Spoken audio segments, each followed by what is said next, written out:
And I'm back. Same day, same Sloppy Joes. Different day for you though.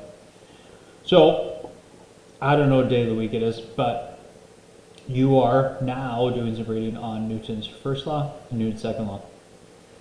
So, with that in mind, I'm going to talk a little bit about it before you take your checkout quiz, because you probably found out from the other one, if you watch the video, it's probably going to help you. Like there might be a question about what color my hat is. Or maybe, what brand of coffee Mr. Pet drinks? Go with the Dunkin' Donuts French vanilla variety. Dunkin' Donuts, if you want to sponsor me, I'm all for it.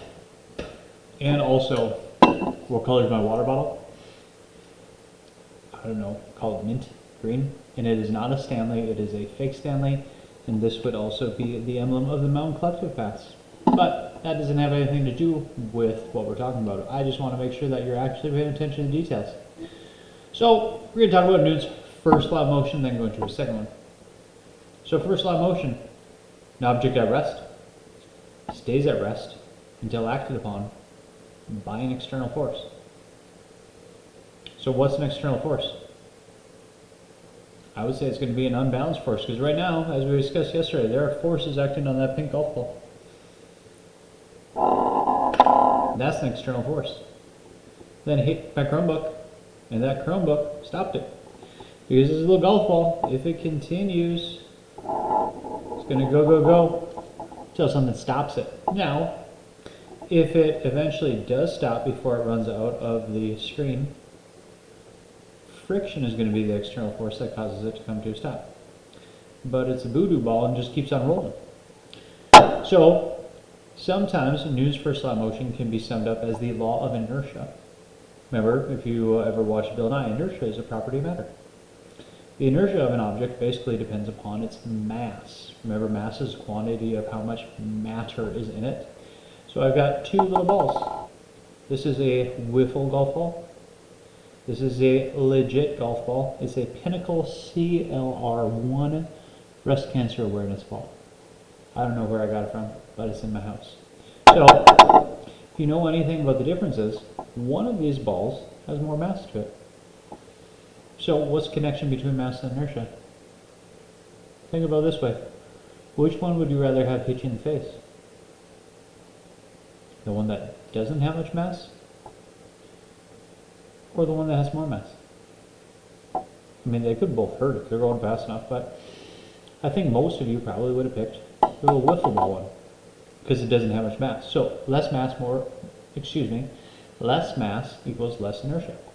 So what that means is it's going to be easier to change its motion. So like this little ball, I can give it a little flick, boom, goes pretty quick. This one, give it a little flick, not quite so much.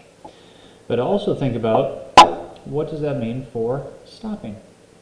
So especially in the fall, we have lots of semis that are taking grain from fields, filling up bins, or going to granaries, so you can go ahead and get your grain dried, sell it, all that stuff. So with that in mind, think about a semi that's loaded versus a semi that's empty. If the semi is empty, is it going to be able to stop easier or harder?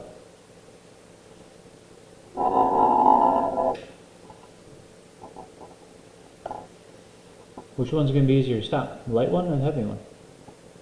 Light one's easier to stop because it has less inertia. More inertia is harder to change its motion. So that's why you especially don't want to, crowd a semi that's loaded, because it's going to take a long time for them to stop. Same thing's true with the train. You get away that train, you're going to get run over, and they will win because they have much more inertia. So that's Newton's first law in a nutshell. Now on to his second law. Newton's second law very easily can be stated as F, which is force, equals mass times acceleration. F equals ma. Book writes it a stupid way. It's dumb. Don't do that. F equals ma. So basically what that means is force equals mass times acceleration of an object. So how can we go ahead and compare these two then? So can these two balls experience the same force? They can, yeah. If they experience the same force though, which one is going to go or accelerate faster? Is it going to be the heavy one? Or is it going to be the light one? something. So if forces are equal, the one that has a smaller mass is going to have a greater acceleration. Now, could we go ahead and somehow accelerate this ball so when it hits you, it's going to hit you just as hard as the actual golf ball is? Could, but it's going to have to go a lot faster and experience a greater acceleration. So all things created equally, if you have a lighter object, it requires less force to accelerate it. It's also going to stop a lot easier. That's a little tie-in back to Newton's first law as well. So then this golf ball has more mass. It's going to require a greater force to accelerate it. However, it's also going to take a greater force to slow it down. And so tomorrow, you're going to look at those different things in your lab. And your last tidbit of information, which has nothing to do with Newton's laws of motion, are